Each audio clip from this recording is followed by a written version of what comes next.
यह फॉरवेस मार्शल का conductivity metre है जिसका मॉडल है एक्वाकॉन 2000 प्रो। इसकी सारी डिटेल मैं आप लोग के साथ शेयर करने वाला हूं कि इसमें क्या क्या फंक्शन होते हैं और कहां से कौन सा पैरामीटर सेट करते हैं और कैलिब्रेशन में कैसे जाते हैं, तो सारा कुछ। तो वीडियो को अंत तक देखिएगा, सारी जानकारी आप लोगों को मिलेगी। तो चलिए वीडियो को जल्दी से स्टार्ट करते हैं। वीडियो को लास्ट तक देखिएगा। अगर ये वीडियो आप लोग को पसंद आए तो चैनल को सब्सक्राइब कर लीजिएगा, वीडियो को लाइक करिएगा और कमेंट करके बताइएगा कि वीडियो कैसा लगा आप लोगों को। पैरामीटर में जाने के लिए जो शिफ्ट वाला बटन है वो मेनू बटन भी है। शिफ्ट और मेनू दोनों सेम बटन है, तो उसको क्लिक करना है। ये देखिए आ गया हमारा पहला पैरामीटर है मेज़र यूनिट। तो आपको जो इसमें यूनिट को मेज़र करना है उसको सिलेक्ट करना है आपको। जैसे हमारा कंडक्टिविटी है तो माइक्रो सीमेंस में हम मोस्टली मेज़र करते हैं, तो हमने उसी में रखा है। और इंटर बटन से अंदर जाके चेंज कर सकते हैं, बीच वाला इंटर बटन है। अगले पैरामीटर में जाने के लिए पहले शिफ्ट वाला की को प्रेस करेंगे जिससे कि उधर चला जाएगा। उसके बाद अप वाले से वैल्यू चेंज करेंगे, सबसे लास्ट वाले में ले आएंगे शिफ्ट की से। देखिए अब मैं इसकी वैल्यू चेंज करता हूँ, 112 हो जाएगा। तो इसमें है टेम्परेचर यूनिट, यहाँ से आपको टेम्परेचर की यूनिट सेलेक्ट करनी है। देखिए पहली बार क्लिक किया, ये मैनुअल हमने रख रखा है, फिर यूनिट आ गया तो डिग्री सेल्सियस ही लेना है। एक बार और क्लिक करिए, देखिए डिग्री सेल्सियस दिखा दिया इसने, हमने 25 मैनुअल में सेट किया है, तो उसको भी आप चेंज कर सकते हैं। ठीक है, डिस्प्ले ऑन रखा है और ये काउंट यस है आपका। ठीक है, हम बाहर निकल आए। उसके बाद अगला पैरामीटर पे जाना है आप लोग को, जो टाइम कांस्टेंट है। 3 नहीं आएगा, 4 आएगा, 114 पे टाइम कांस्टेंट है कि कितना देर के लिए वैल्यू जो है वेरिएबल नहीं रहेगी। तो हमारा 2 सेकंड किया है, ओके है। ठीक है, फिर अगले पे जाते हैं। अगला पैरामीटर है हमारी साइकिल डिस्प्ले, कि आपको साइकिल डिस्प्ले रखना है तो नहीं, हमें ऑन नहीं रखना है साइकिल डिस्प्ले, तो इसलिए हमने नो कर दिया है। आप लोग को रखना होगा तो यहाँ यस कर दीजिएगा, सिंपल सा है, बाकी कुछ नहीं है। साइकिल डिस्प्ले ऑफ ही रखना चाहिए, मतलब नो, यस नहीं करना है, नो ही रखना है। उसके बाद इंटर प्रेस करके बाहर आ जाना है आपको। उसके बाद हम 1.2.6 पे जाएंगे। ये देखिए प्रेस किया मैंने आप वाला बटन, ये आ गया एरर मैसेज, तो इसको यस रखना है। एरर मैसेज क्योंकि दिखाते रहना चाहिए, इसको यस रखना है। उसके बाद 2 बार क्लिक करिएगा इंटर बटन को, फिर से दूसरे पैरामीटर में आ जाइएगा। अब देखिए ये 1.3, ये इनेबल 1 है तो इसको यस रखना है। फिर से 2 बार इंटर बटन को क्लिक किया, बाहर आए और उसके बाद अब बटन को क्लिक किया, नेक्स्ट पैरामीटर में चले गए। रेंज 1, ये 4 to 20 मिली एम्पेयर यहाँ आपका सेट रहना चाहिए। 1.3.3 यहाँ रेंज भी हम सेट करते हैं कि 4 पे हमें क्या लेना चाहिए और 20 पे क्या लेना चाहिए, यहीं से रेंज सेट होता है एक्चुअली। अगला है पैरामीटर टेस्ट डिस्प्ले, तो ये नो रहना चाहिए, नो करके ही रखना है। नो ऑलरेडी है भी हमारा, बाय डिफ़ॉल्ट नो रहना चाहिए। उसके बाद 2 बार क्लिक करना है इंटर बटन को और फिर से बाहर आना है। उसके बाद अप बटन से नेक्स्ट पैरामीटर पे जाना है। ये कुछ नहीं है, ये ऐसे ही है, इसको यूज करने की कोई ज़रूरत नहीं है। टेस्ट 1, इसके बाद 2 क्लिक करके सीधे बाहर आना है। अगला पैरामीटर पर जाना है, इसका भी कोई यूज नहीं है, डेट का है ये, डिस्प्ले डेट क्या है, इसको भी सेट करने की कोई ज़रूरत नहीं है। ये जो काउंट है इसको नो करना पड़ेगा, तभी आप बाहर आएंगे, वरना मूव होते रहेंगे। ठीक है, तो नो करके बाहर आ गए हम क्लिक करके। अगला पैरामीटर है कंडीशन मिली एम्पेयर। इसमें हम रेंज सेट करते हैं, जो कंडक्टिविटी की रेंज है वो यहाँ से सेट करते हैं।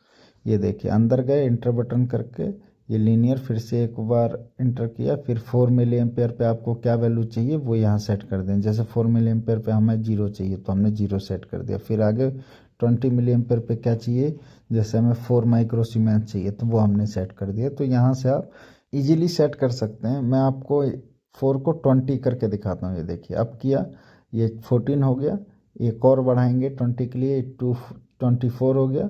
फिर उसको शिफ्ट से जाके 0 बना देंगे अप करते हुए। ये देखिए 20 हो गया, तो हमारी रेंज हो गई 20। ये जो काउंट दे रहा था इसको नो करना था, मुझे सेव नहीं करना था इसीलिए यस था, सेव करने से नो करना है काउंट को। ठीक है, बाहर निकल गए।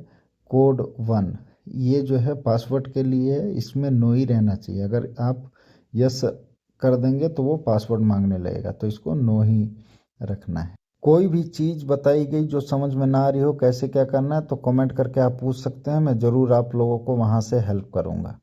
अगला पैरामीटर है लोकेशन।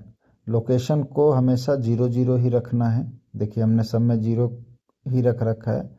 उसके बाद 2 बार इंटर प्रेस करिए और बाहर आ जाइए। मुझे भी सेव नहीं करना इसीलिए मैं कुछ चेंजिंग नहीं कर रहा हूँ। ठीक है, बाहर आ गया। अगला है temperature sensor calibration. Temperature sensor का कैलिब्रेशन करने के लिए इस पैरामीटर का यूज करेंगे 3.5.4 का। अगला पैरामीटर होगा आपका सेंसर कैलिब्रेशन। सेंसर कैलिब्रेशन करने के लिए ये पैरामीटर का यूज करते हैं 3.6.1। अगर आप लोगों को सेंसर का कैलिब्रेशन करना है तो इंटर करके इसमें चले जाइएगा और पहले से ही स्टैंडर्ड सॉल्यूशन लेकर रख दीजिएगा कंडक्टिविटी के लिए, क्योंकि उसी के अकॉर्डिंग आप कैलिब्रेशन करेंगे। तो ये कुछ मेजर पॉइंट हैं जो ध्यान रखना है। अगला पैरामीटर है सेल कांस्टेंट। सेल कांस्टेंट आप लोगों को देखना है कि सेंसर पे क्या सेल कांस्टेंट है, वही इसमें डालना है। उसी के अकॉर्डिंग वो रेंज मैनेज करता है। जो रेंज 1 देखा था आपने 4 to 20 के लिए, वो उसी के अकॉर्डिंग सेल कांस्टेंट के अकॉर्डिंग ही रेंज रहती है। जितना सेल कांस्टेंट होगा उसके अकॉर्डिंग रेंज होगा। वेरिएबल रेंज के लिए मैंने जो दूसरा वाला बताया था मिली एम्पेयर में कि 4 पे कितना शो रखना है 20 पे, तो वहाँ से डाल सकते हैं।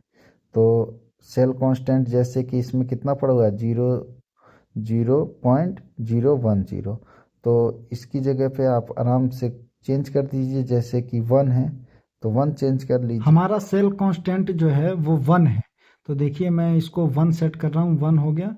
अब फिर से शिफ्ट वाले बटन से जो 0 के बाद 1 है उसको 0 करूँगा, तो अप करके फिर वो 9 के बाद जाने के बाद वो 0 हो जाएगा। ठीक है, तो उसके बाद हम इंटर करेंगे। आप देख रहे हैं 8 हो गया, 9 हो गया, ये 0 हो गया। उसके बाद हमने देखिए इंटर कर दिया। ठीक है, तो सेल कांस्टेंट हमारा जो सेंसर है उसके ऊपर 1 लिखा था, इसीलिए मैंने यहाँ 1 डाला। आपको भी देख लेना है कि कितना लिखा हुआ है। अगर 0.01 लिखा है तो उतना ही रखना है। सेल कांस्टेंट की वैल्यू जितनी होगी उसी के अकॉर्डिंग रेंज डिसाइड होती है। सेंसर की मैक्सिमम रेंज उसी के अकॉर्डिंग डिसाइड होती है। तो आप लोग को सबसे पहले देख लेना है कि हमारे सेंसर पे क्या लिखा है। जो लिखा है उसी को यहाँ डालना है। सेल कांस्टेंट डालने के बाद आप लोग को फैक्टर दिखेगा, ये 6500 ही रहेगा, उसको इतना ही रहने देना। उसके बाद एंटर प्रेस कर देना। अगर आप लोग को पैरामीटर सेव करना है तो ये जो यस है इसको नो करना है। अगर नहीं करना है तो फिर से एंटर बटन क्लिक कर देगा। मुझे नहीं करना था तो बाहर आएगा। 3.6.2 ये सेल कांस्टेंट का था। अब हमने आगे बढ़ाया, 3 में चले गए, 3.6.3। ये टेम्परेचर कंपनसेशन का है, इसमें जाकर टेम्परेचर को सेट कर सकते हैं, मगर हमें कोई ज़रूरी नहीं है। अगला पैरामीटर में देखते हैं। अगले पैरामीटर में जब आप जाएंगे तो 4.1.1 है, ये एग्जिट का है।